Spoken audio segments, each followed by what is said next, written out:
Mesdames et messieurs, très honorés membres de l'Assemblée, aujourd'hui il faut éliminer, il faut faire disparaître, il faut faire cesser d'exister ou alors faire cesser d'être visible, c'est selon, il n'y a plus de temps à perdre, il faut faire des sacrifices.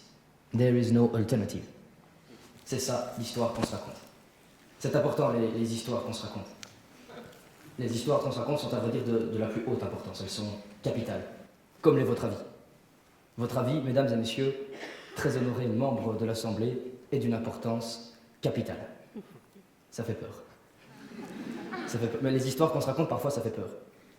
Comme cette histoire qui raconte qu'il est possible qu'un jour on te dise que tu ne fais plus partie de la communauté des humains. Jusqu'ici, tu pensais que oui, et tout à coup, tu découvres que non. Ton existence n'est pas une évidence. Ça fait peur. Cette histoire qui raconte que des sociétés civilisées, parmi les plus civilisées, peuvent élaborer une théorie pour faire disparaître, comme ça pouf, du soir au matin, les hommes qui ne sont plus des hommes, ni même des animaux, à peine des objets, des poids morts, les poids morts de l'histoire, celles qu'on se raconte. Ça fait peur. Cette histoire qui raconte que des sociétés civilisées, parmi les plus civilisées, peuvent concevoir des structures administratives gigantesques, des contrôles, des formulaires, des décrets, des rails, sur lesquels on peut placer les inutiles au monde, les inemployables, les inemployés, les surnuméraires, pour les extraire d'une société de laquelle ils ne font pas partie. Pas parce qu'ils font quelque chose, non, parce qu'ils sont quelque chose, fondamentalement. Des gens qui, par une certaine attitude, par une certaine nature humaine, pourrissent le fonctionnement de la société. Parce qu'ils sont nocifs, parce que c'est l'histoire qu'on se raconte. Les gens s'imaginent parfois qu'ils ont le droit d'exister. Les gens s'imaginent parfois que nous n'avons pas le droit de remettre en question leur utilité. Mais les gens oublient qu'il n'y a plus de temps à perdre. Il faut faire des sacrifices. There is no alternative, c'est ça, l'histoire qu'on se raconte. Et les histoires qu'on se raconte, mesdames et messieurs, très honorés membres de l'Assemblée, sont d'une importance capitale.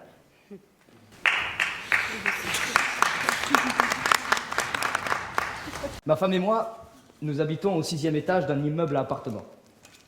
Et depuis notre balcon, nous avons la chance d'apercevoir les autres immeubles du quartier et à travers les fenêtres de ces immeubles, les autres appartements. Dehors, il fait gris depuis, à vrai dire, nous ne savons plus depuis quand, exactement. Certains prétendent dans l'immeuble qu'il fait gris depuis toujours, mais moi, personnellement, je n'en sais rien, alors je ne m'avance pas. C'est-à-dire que quand je suis né, il faisait déjà gris, aujourd'hui, il fait encore gris, il a bien fallu que je m'y fasse, alors voilà, je m'y suis fait.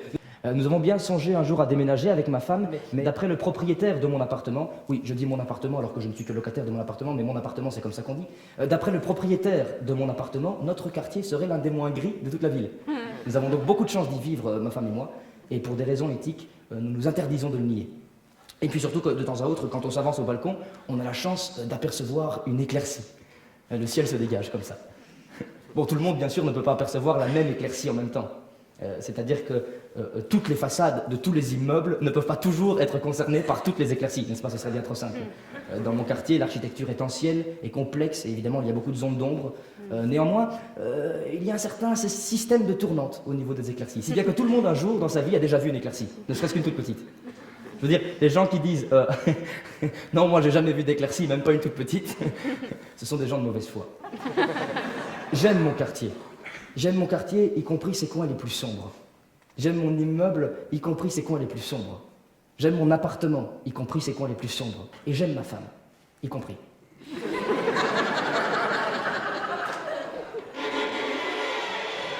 C'est la crise. Les cafards reviennent.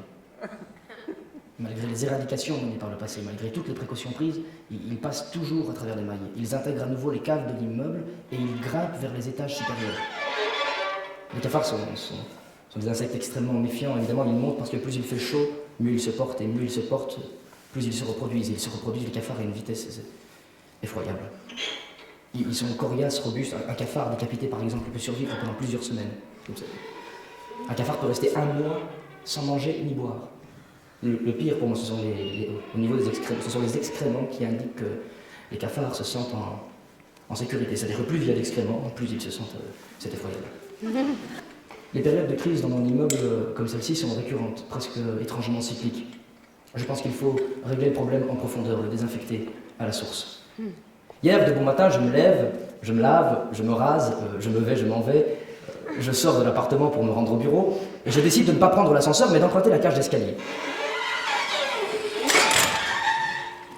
Je descends, 5e étage. Et là, que fait le concierge? Je descends, 4e étage. J'entends des bruits. Quelque chose. Ça grouille. Ça grouille. En fait, je descends.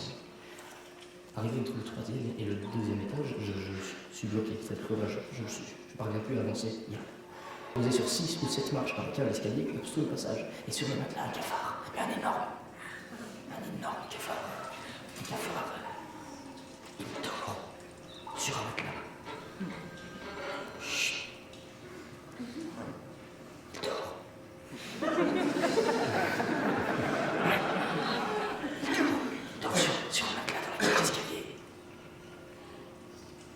Prudent, je le dis, les cafards sont des insectes très méfiants. J'ouvre l'œil à côté de lui, j'en vois un autre, un plus petit, beaucoup plus petit, probablement son bébé, il est petit dans ses bras. Il dort lui aussi, je les enjambe, mais je ne sais plus si j'essaie de ne pas les déranger, je les enjambe, je les réveille pas. Au 2e étage, j'en vois un autre, et celui-là est éveillé, celui-là est assis par terre contre le mur, il est éveillé, il me regarde, je le regarde, et il me regarde par-dessous la visière de sa casquette. Et c'est un jeune cafard, vraiment une vingtaine d'années, pas plus. Il a les cheveux noirs, les yeux noirs, les mains noires, le visage, un vrai tas de charbon. Je sens qu'au bout de ses pattes, ses doigts bougent, et je crois qu'il se drogue dans la cage d'escalier. Tout à coup, il se met à se gratter frénétiquement. De toutes ses pattes, il se gratte la cheville droite, précisément la cheville droite. Il se gratte. J'ai l'impression que son pied est énorme, ou que son tibia est énorme, mais en fait non, c'est sa cheville qui est minuscule. Il la gratte, il la creuse, il la frotte, et petit à petit, il s'efface, il se donne. Je l'enjambe, et je ne sais plus si je lui dis mes excuses, ou bien le bonjour. Tout ce que je sais, c'est que ça n'a aucun sens. Tout ce que je sais, c'est que ça sent mauvais dans notre cage d'escalier. Au bureau, avant midi, j'avertis notre concierge qui en avertit immédiatement l'assemblée des copropriétaires et le soir même, grâce à moi, une note est affichée dans l'ascenseur. Un grand traitement annonce la note de l'ascenseur. Nous vivons des moments difficiles, mais pas insurmontables. Il nous faudra agir collectivement pour le bien de l'ensemble des locataires. C'est l'immeuble tout entier qui est concerné. Les cafards sont partout. Ils se sont installés entre les appartements. Ils se sont installés dans les marges de l'immeuble. Le traitement, c'est maintenant. Je tiens à remercier ici publiquement notre concierge pour son implication, mais également et surtout l'Assemblée des copropriétaires qui semble avoir fait du problème des cafards une priorité numéro 1, ce dont on ne pouvait absolument pas se rassurer, ma femme et moi, lorsque on se penchait au balcon et que l'on apercevait dehors un ciel gris, sans éclaircie, pas même une toute petite. Le soir, on s'est installé dans le canapé, ma femme et moi on a allumé la télévision, ça a fait du bien, ça a fait une petite éclaircie dans notre grand salon, et à la télévision on parlait du problème des pigeons. Il paraît que la fiente des pigeons est toxique. On ne peut pas, bien sûr, dans un quartier civilisé comme le nôtre, sortir avec une carabine pour tuer des pigeons en pleine rue, on peut pas. Mais par contre, on peut légiférer. Il paraît qu'on a fait voter une loi. Il paraît qu'à partir d'aujourd'hui, il est interdit, sous peine d'enfermement, de nourrir les pigeons. Il paraît que ça va les empêcher de se reproduire. Il paraît que c'est pour notre sécurité. J'aime mon quartier.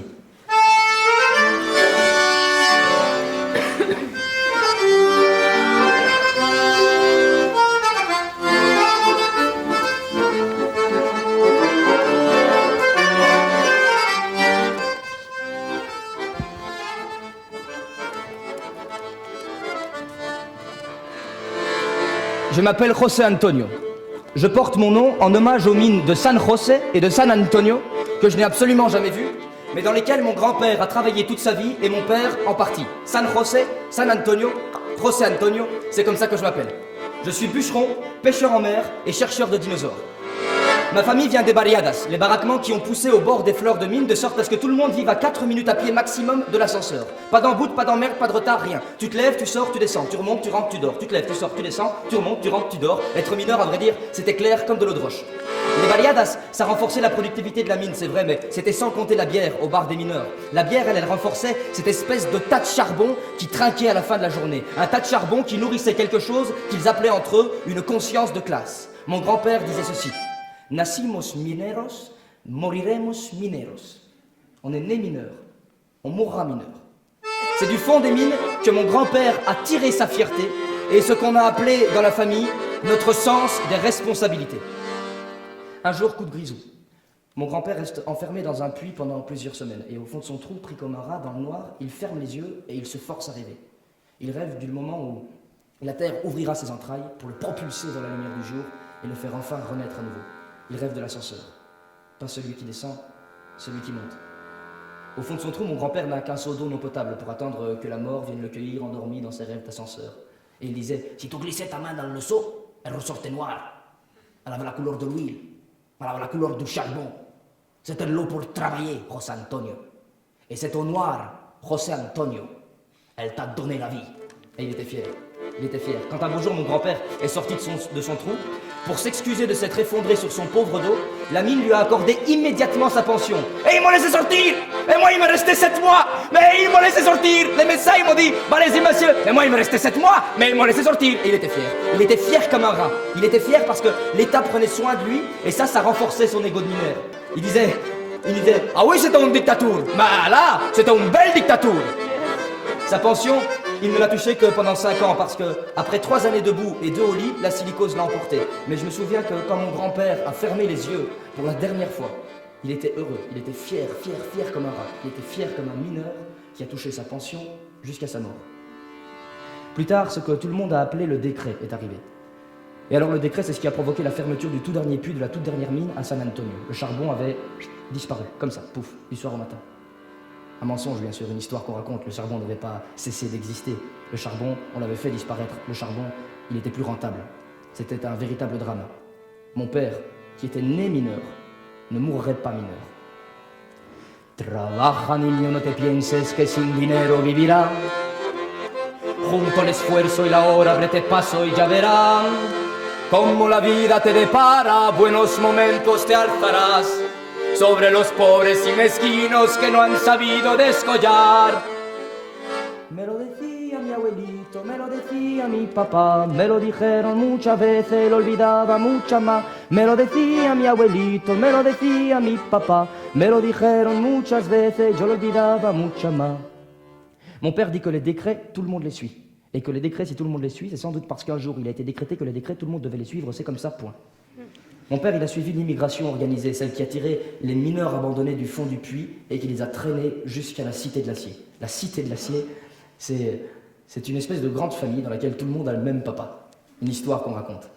L'histoire d'un patron, mais d'un bon patron. L'histoire d'un patron qui un jour serait un homme qui un jour serait arrivé dans la vallée et il aurait regardé la plaine sur sa gauche, le fleuve sur sa droite, et il aurait dit, mes enfants, ici on va faire pousser une usine. Elle grandira. Elle fera de petites usines qui grandiront. Et qui feront des petites usines qui grandiront et à leur tour font des petites usines. Et on appellera ça la Cité de l'Acier. Qui même me suive, il a dit. Et tout le monde l'a suivi parce que tout le monde aime papa. Mon père a suivi tous les décrets. Celui des barriadas jusqu'à la Cité de l'Acier. Celui de la phase à chaud jusqu'à la phase à froid. Celui du froid à l'emballage. De l'emballage jusqu'aux petites tâches. Et enfin celui des petites tâches jusqu'au chômage. Et le chômage, dans la famille, il avait aussi un autre nom. La honte. Pour mon père, le pire dans la honte, c'était la bière. Parce que la bière, quand on est mineur, la première, on la prend toujours en bas, c'est la tradition. Il paraît que la bière en bas, à la fin de la journée, elle a un meilleur goût. Il paraît que les bulles sont plus généreuses. Il paraît, c'est les mineurs qui le disent, que c'est un véritable régal de prendre une bière à 2 km sous la terre. Moi, j'en sais rien, c'est une histoire qu'on raconte. Mais quoi qu'il en soit, pour mon père, c'était plus dur après parce que la bière, il l'a cherché dans la Cité de l'Acier et jamais il a trouvé une bière qui ait le meilleur goût qu'en bas, un meilleur goût qu'en bas. Il les a goûtées toutes jusqu'à la dernière et mon père cherche encore alors qu'il est. Je me souviens que le soir, ça finissait mal. Il rentrait à la maison, il se glissait à mon oreille et il disait « Surtout, gamin, ne fais jamais comme moi. Surtout, gamin, ne fais jamais comme moi. » La vida es lucha despiadada, nadie te ayuda sino mal. Y si tú solo no adelantas, te irán dejando atrás, atrás. Venga muchacho y dale duro, la tierra, todo el sol y el mar son para aquellos que han sabido sentarse sobre los demás. Me lo decía mi abuelito, me lo decía mi papá, me lo dijeron muchas veces, lo olvidaba mucho más. Me lo decía mi abuelito, me lo decía mi papá, me lo dijeron muchas veces, yo lo olvidaba mucho más. Alors à l'école, évidemment, à la fameuse question, et toi, José Antonio, qu'est-ce que tu feras quand tu seras grand? Je répondais, surtout, jamais comme papa. Surtout, jamais comme papa. On me reprochait de ne pas jouer le jeu. Alors j'ai cherché. Papa, c'est quoi le métier qui gagne le plus d'argent au monde, papa? Bah, notaire, gamin. Notaire, c'est le métier qui gagne le plus d'argent au monde, gamin. Alors à l'école, et toi, José Antonio, qu'est-ce que tu feras quand tu seras grand? Bah, notaire, madame. Notaire, c'est le métier qui gagne le plus d'argent au monde, madame. Je me souviens du petit sourire en coin de la maîtresse. un petit sourire en coin qui m'a appris qu'on ne devenait pas notaire. Qu'on était notaire ou qu'on ne l'était pas. Une histoire qu'on raconte, que pour être notaire, ton père devait être notaire, le père de ton père, le père de ton père.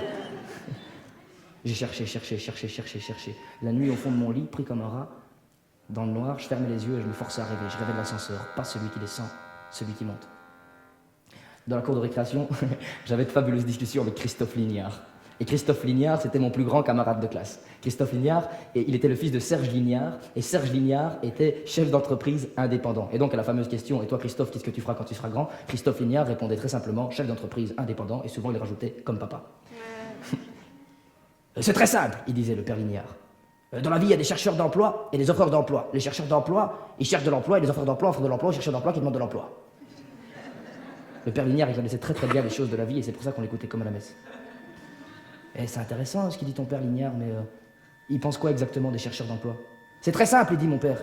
Mon père, il dit que dans la vie, il y a deux types de chercheurs d'emploi. Il y a des bons et des mauvais. Il y a ceux qui trouvent et ceux qui trouvent pas. Oh putain. Putain, c'est fort ce que tu dis, Lignard. Et Lignard, il pense quoi ton père du charbon qui a disparu? Il pense quoi? Lignard, il pense quoi ton père de la classe ouvrière? C'est très simple, il dit mon père. Mon père, il dit que la classe ouvrière, c'est comme les dinosaures. Elle a disparu il y a très longtemps. Il dit qu'un jour, après un grand coup de grisou, le monde a changé. Oh putain, c'est fort ce que tu dis, Lignard. Lignard, je crois que j'ai un père en voie de disparition. Ce jour-là, j'ai eu peur. Et le fameux sens des responsabilités, celui que mon grand-père avait tiré du fond du puits, celui que mon père avait traîné jusqu'à la cité de l'acier, il est arrivé jusqu'à moi, et j'étais fier. J'étais fier comme un mineur que je n'étais pas. Et toi, José Antonio, qu'est-ce que tu feras quand tu seras grand? Chercheur de dinosaures, madame. Chercheur de dinosaures, c'est marrant ça, José Antonio. Chercheur de dinosaures, madame, c'est pas un métier marrant.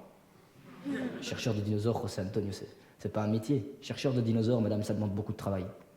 Vous le savez, madame, que dans les fonds marins inaccessibles, là où personne ne va, pas même la lumière, vit encore aujourd'hui des créatures préhistoriques qui se reproduisent depuis l'ère des dinosaures.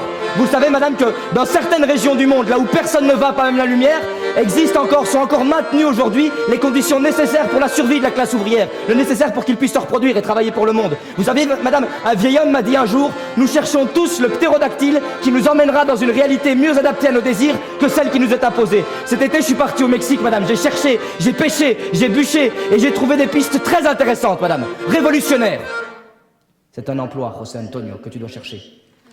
Oui, mais c'est-à-dire que je suis disponible demain, mais par exemple, je ne suis pas disponible entièrement sur le marché de l'emploi. Si vous n'êtes pas sous contrat demain, venez à la réunion, on va vous expliquer comment faire pour trouver un emploi. C'est-à-dire demain, demain je finis, je fais 2 lectures aujourd'hui, mais par contre demain, je ne serai pas là. Si vous n'êtes plus demandeur d'emploi, non, vous devez alors quitter le statut de demandeur d'emploi. Si, c'est-à-dire que je fais partie du statut d'artiste qu'on applique également aux bûcherons, la dite règle du bûcheron qu'on applique aux pêcheurs en mer. Ah, vous êtes bûcheron? Absolument pas, non. Vous êtes pêcheur en mer? Il m'arrive de pêcher pour certaines recherches, en revanche, je ne peux pas dire que je sois pêcheur en mer exclusivement. Si vous n'êtes pas sous contrat demain, venez à la réunion, on va vous expliquer comment faire pour trouver un emploi. Malheureusement, demain, j'ai beaucoup de travail.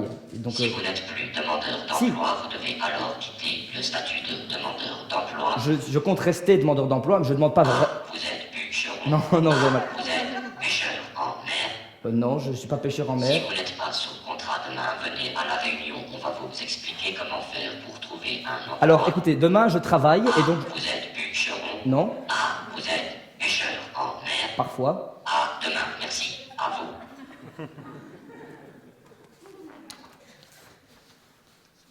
Mesdames et messieurs, très honorés membres de l'Assemblée, je suis un humaniste, comme vous, comme nous tous ici. Je suis pour le juste milieu. Et les règles du jeu, du juste milieu, sont simples. Quand il y a de la musique, tu danses, à la queue leu. Quand elle s'arrête, tu la fermes, tu cours et tu poses rapidement ton cul sur une chaise, la première qui passe, en or, en marbre, en osier. Attention, il y a toujours une chaise en moins, c'est ça le jeu. Et c'est le grand DJ qui décide quand il arrête la musique, c'est ça le jeu. Si tu n'as pas de chaise quand la musique s'arrête, tu es éliminé. Tu te mets sur le côté. Tu t'assieds par terre et tu regardes les derniers danser entre eux. Si tu veux pas t'asseoir par terre, sors, meurs, sois banni. Tout ce qu'on te demande, c'est d'apprendre à danser. De gauche à droite, à la queue leu. Et puis de droite à gauche, à la queue leu. Et puis, changer. Jouer le jeu. C'est comme ça qu'on dit, la grande chaise musicale. Un bal mondial. On y joue partout. rien trouvé de mieux. On est des humanistes, on cherche le juste milieu. Et pour le moment, il est à droite. Si tu n'es pas content, vote pour un autre DJ ou invente un autre jeu. Mais surtout, respecte le silence quand la musique s'arrête. Tu sais, on a joué à plein d'autres jeux par le passé. Et celui-ci, c'est vraiment celui qui ramène le plus de monde. C'est celui qui marche le mieux, c'est le meilleur. Profite tant que c'est encore possible. Profite tant qu'il y a de la musique. Profite tant qu'il y a des chaises disponibles. Ne perturbe pas la grande chaise musicale. C'est un jeu, le meilleur qu'on ait trouvé. Un jeu humaniste. Le jeu du juste milieu, qui pour le moment est à droite. Un conseil, ferme ta gueule et écoute la musique.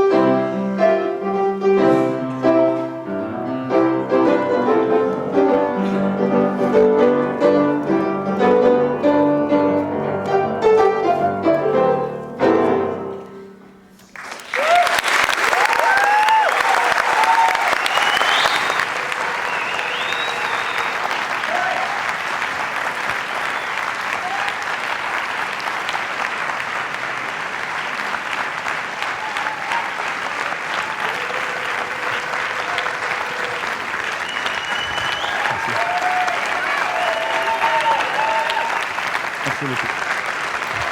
Merci.